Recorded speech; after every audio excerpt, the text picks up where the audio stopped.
Hey, ó yá ó tún ṣẹlẹ̀ ẹ̀yin èèyàn wa gẹ́gẹ́ bó ṣe máa ń sọ pé alágbára ń bá ẹ ṣeré olóò láìkẹ́ tó bá sọ ọ́ dìjà ṣó o lè dámú ni. Eléyìí ló mú wa padà lọ sí ìpínlẹ̀ Ọ̀yọ́ ní ìlú Ọ̀yọ́ gangan la gbà lọ báyìí. Nǹkan táwa náà rí gbọ́ lórí bó ṣe ń lọ nígboro ayé ni o.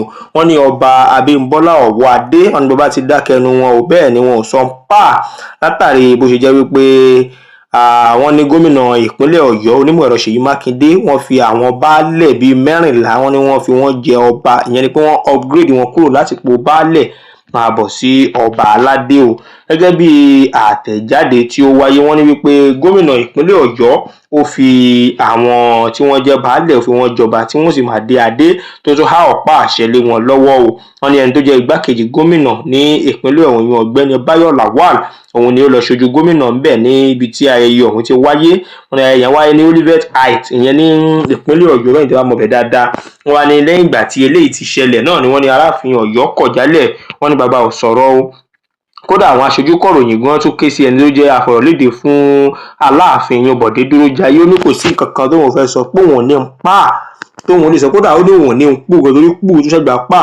Ṣùgbọ́n àwọn ọba tí wọ́n ti ṣẹ̀ṣẹ̀ di ọba báyìí, àwọn ọba tó ṣẹ̀ṣẹ̀ di ọba 14 òun ni wọ́n pe iye wọn. Jẹ́ kí n kàn sórúkọ àwọn ọba yẹn fún yín. Ọba David Oyèdìran ó wà nínú wọn, ọba Àfọ̀njá Múkáílà wà nínú àwọn tí ó jẹ́ baálẹ̀ tí wọ́n dá padà sípò ọba. Ọba Samuel Odúrìndé ó wà lára àwọn tá à ń sọ. Bákan náà ọba Isiaka Tẹ̀là, bàbá yìí náà wà nínú àwọn tí à ń sọ pa ẹ̀ lọ́wọ́. Ọba Fákáyọ̀dé Alówólé, bàbá yìí náà wà nínú àwọn tí wọ́n kúrò ní ipò baálẹ̀ tí wọ́n lọ rèé di ọba. Bákan náà ọba Ọláníyì Adégbóyè, àwọn míì náà tún rèé ọba Oyèlékè Yusuf.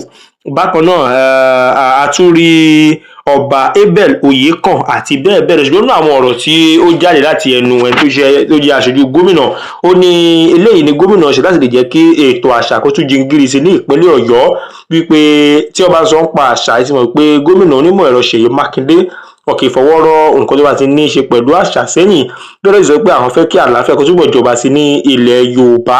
Wọ́n ti wá bi ẹni tó jẹ́ Aláàfin Ọ̀yọ́ pé ó yá kí lẹ rí sí ọba tí gómìnà fi àwọn baálẹ̀ jẹ yìí.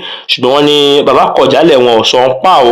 Bẹ́ẹ̀ náà ni ẹ jẹ́ ká sáré wọnú comment section. Ìkọ́nú àwọn tí wọ́n wà níbẹ̀, wọ́n ní Túndé Kèlání lórúkọ eléyìí, ó ní a kì í fi ọmọdé jẹ oyè àgbà nítorí wípé ẹ̀jẹ̀ rẹ̀ yóò máa roni. Musibau Àdìsá Arásí ó ní ó dé bá alára Ìbàdàn mo mọ́ra, ó ti dé bá Ajérò Ọ̀yọ́ náà kí àwọn náà gbà á bẹ́ẹ̀. Ògbómọ̀ṣọ́ lódì ẹ wò ó lásàrí rí gbọ́.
iṣẹ́ kan wà tó máa ń gbóhùn sáfẹ́fẹ́ ilé iṣẹ́ kan wà tó máa ń gbóhùn sáfẹ́fẹ́ Owutu FM Ìkòròdú náà kalẹ̀ sí bẹ́ẹ̀ bá fẹ́ polówó ọjà ẹ lọ bá mi rí wọn ìṣílẹ̀ lẹ fẹ́ ṣe ìpolówó ọjà lẹ fẹ́ ṣe ìyàwó lẹ fẹ́ ṣe ẹ máa lọ sí Owutu àwọn náà ṣe bẹ̀bẹ̀ ẹ lọ gbẹ́nu sí máìkì lọ́dọ̀ àwọn Owutu ṣe bẹ̀bẹ̀ ìgbólóhùn ni wọ́n wà nílùú Ìkòròdú ó yẹ má yí kúrò bẹ́ẹ̀ yẹn bá mi bàbá mi ẹ̀gbọ́n mi àbúrò mi Owutu FM ní kẹ́ máa gbọ́ ní gbogbo ìgbà iléeṣẹ́ kan àrà ọ̀tọ̀ tí wọ́n ń gbóhùn sáfẹ́fẹ́ gbogbo nǹkan yóò fẹ́ ṣe ẹ lọ bá wọn wọ́n pẹ́ fẹ́ polówó ọjà ní ẹ fẹ́ tajà ní ẹ fẹ́ bá wọn dòwò pọ̀ ní lóríṣiríṣi ní ìṣílẹ̀ ní ilẹ̀ lẹ́fẹ́ tà ní kódà tó bá rẹ̀ yín jẹ ẹ máa bọ̀ Owutu FM kẹ́ wá gbẹnu sí máa thank you very much Owutu ni o. Of the grassroots ní iléeṣẹ́ Owutu FM yẹ ṣàlẹ́ o máa gbọ́ máa yí kúrò níbẹ̀ o ètò tó gbámúṣé polówó ọjà kájébù gbẹ́jẹ́ ètò tó fa kọyọ nílé iṣẹ́ Owutu FM láti máa gbọ́ nílé iṣẹ́ Owutu FM the mouthpiece of the grassroots yẹ ṣàlẹ́ lórí bẹ́ẹ̀ nílé iṣẹ́ Owutu FM máa yí kúrò níbẹ̀ má gbọ́ yẹ ṣàlẹ́ náà ni.